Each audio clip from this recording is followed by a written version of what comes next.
We need to talk about a big problem that, frankly, almost nobody is talking about. I've never heard or seen anybody else talking about this problem. It specifically has to do that if you're trying to co parent or you're going through a divorce or custody battle with someone who's highly narcissistic, it's when they go and find a mental health professional and recruit them to be on their side. So, in this video, I'm going to talk about this problem a bit and I'm going to give you some basic guidance on how to deal with it. If you're new here, my name's Scott. I am a licensed therapist here in the beautiful state of Utah.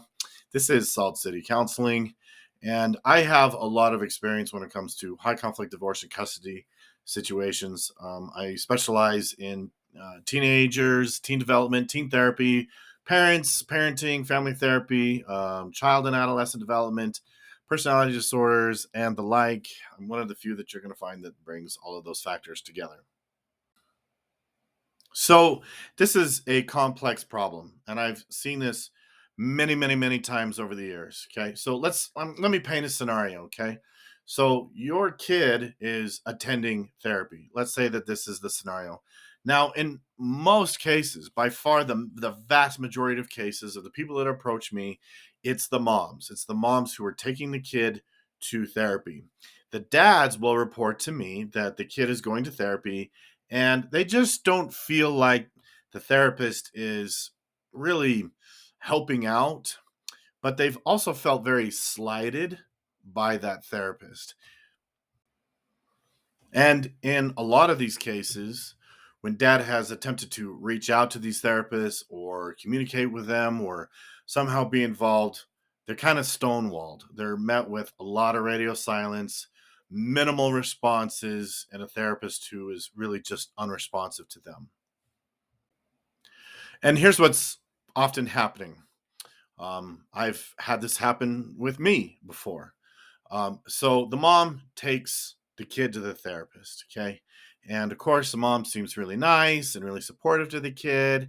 And she starts telling the therapist, because again, I've been in this situation, about what a bad person dad is. That he is a monster. And in fact, I've been in situations where the mom is seeming to go out of her way with every question that I'm trying to ask as I'm trying to gather information about the kid or get to know the kid. Her response inevitably has that slant about, oh, well, it's because dad is a bad person and it's because dad is influencing.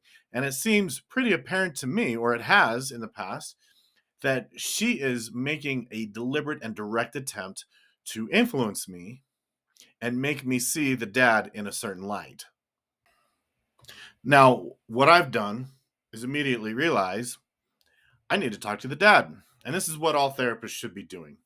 They're not. They tend to take what the mom is saying at face value. And by the way, I realize that there are going to be people out there like, why do you just say that it's moms? Well, because I have seen this phenomenon almost exclusively with moms. In fact, I'm racking my brain trying to remember a scenario where the dad has brought the child in and is basically recruiting the therapist to see things their way and to throw the mom completely under the bus. I'm sure that it happens, no doubt about it. But in almost every case that I encounter, it's the moms. Anyways, I kind of digress a little bit on that.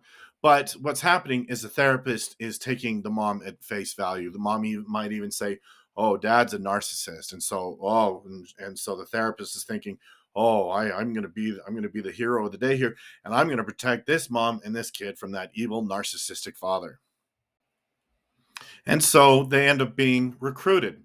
They become one of the henchmen. That's just the fact of the matter. They just become one of the henchmen, right? They become one of the flying monkeys. And truth be told, there is no formal training or education provided to therapists on any of these matters.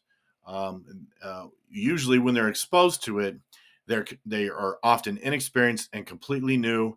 And for all intents and purposes, they're trying to do the right thing, perhaps, but they become very biased in the situation, and that bias then starts kind of leading the way and becoming a huge problem. From there, it can really go downhill, right? Whereas the therapist is not supporting the child in rebuilding or repairing or somehow healing the relationship between you and your child, right?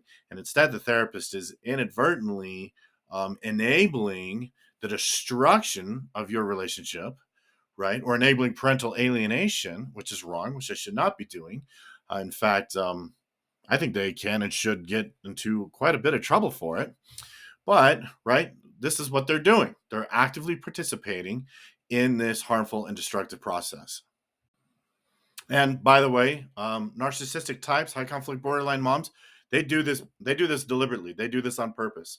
I've seen them do this over and over and over again, where they are actively recruiting naive, inexperienced mental health professionals to take their side on things. So they'll write letters and help them alienate the child. Yeah, it's a problem. And what should you do about it? I'm going to tell you. So, first of all, you need to reach out and ask the therapist. Be very, of course, be respectful, be cordial, be patient, respectfully request to speak to them and to be part of your child's therapeutic process. If they deny you or they stonewall you or they ignore you, be persistent. Give it 2 or 3 phone calls.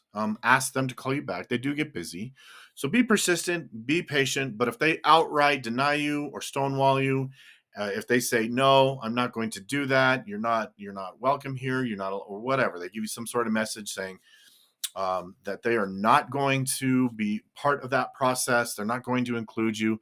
You need to call the clinical director. If they're part of a clinic, or if they're part of some sort of like group practice or whatever, you're going to want to directly contact the clinical director and ask to speak to them about the matter.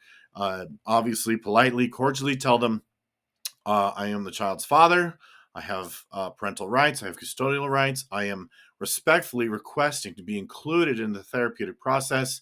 And I would love to participate in some family therapy to see if this relationship can be repaired. And I'm being outright denied.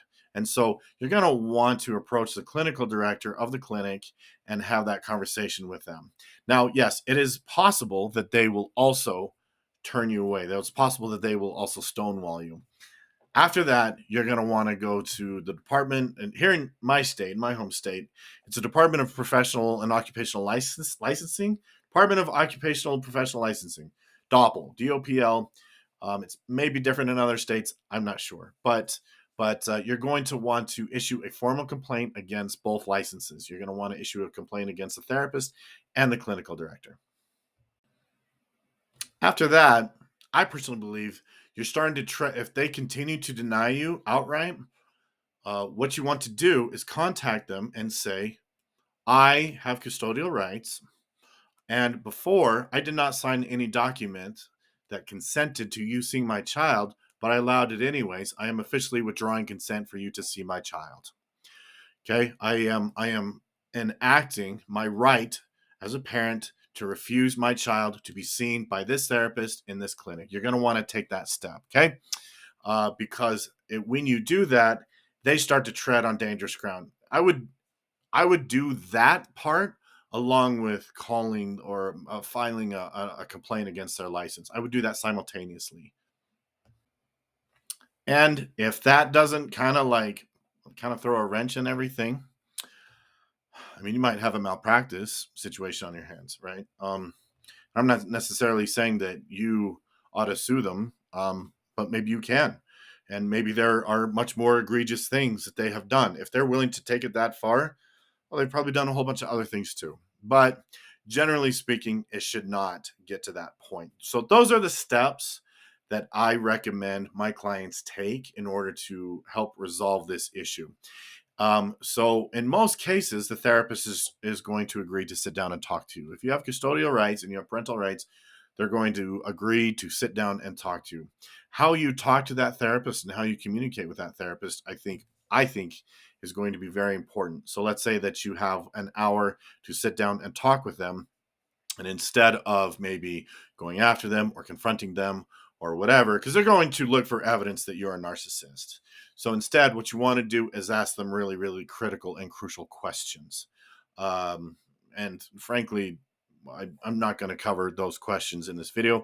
If you would like some individual help, if you would like some individual coaching, you can contact me.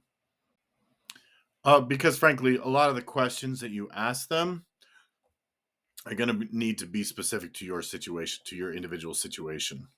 Um, but anyways, the questions that you ask and the things that the way that you communicate to them is going to be extremely important. And so, again, if you would like some individual help with that, you can contact me and I will help you work through it. So, anyways, that is going to do it for this one. That is basically the steps that I recommend that my clients take when there's that problem with a therapist who has been successfully recruited. I just remembered something else that I wanted to include in the event that there are any therapists out there who might actually be watching this, because again, there is no formal education or formal training in this area.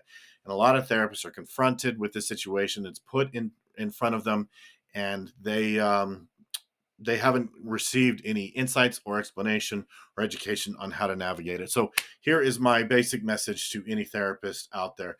There are people who will actively recruit you to take their side on things. They will tell a very one-sided story to try and convince you of things about the other parent when that is just their perspective. Okay.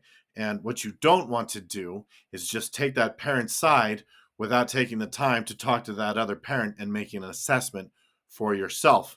If you spend the majority of the first session with a kid and one parent, and that parent is bad mouthing the other parent, you need to make a priority to talk to that other parent and make your own assessment of that parent. Don't just take this one's word for it. Furthermore, if a parent has custodial rights and you haven't met that parent, and that parent is reaching out to you to communicate with you, you may not turn them away. You may not ignore them. You may not stonewall them. They have parental rights. Okay. And if you deny them of their parental rights, they can make a professional complaint against your license.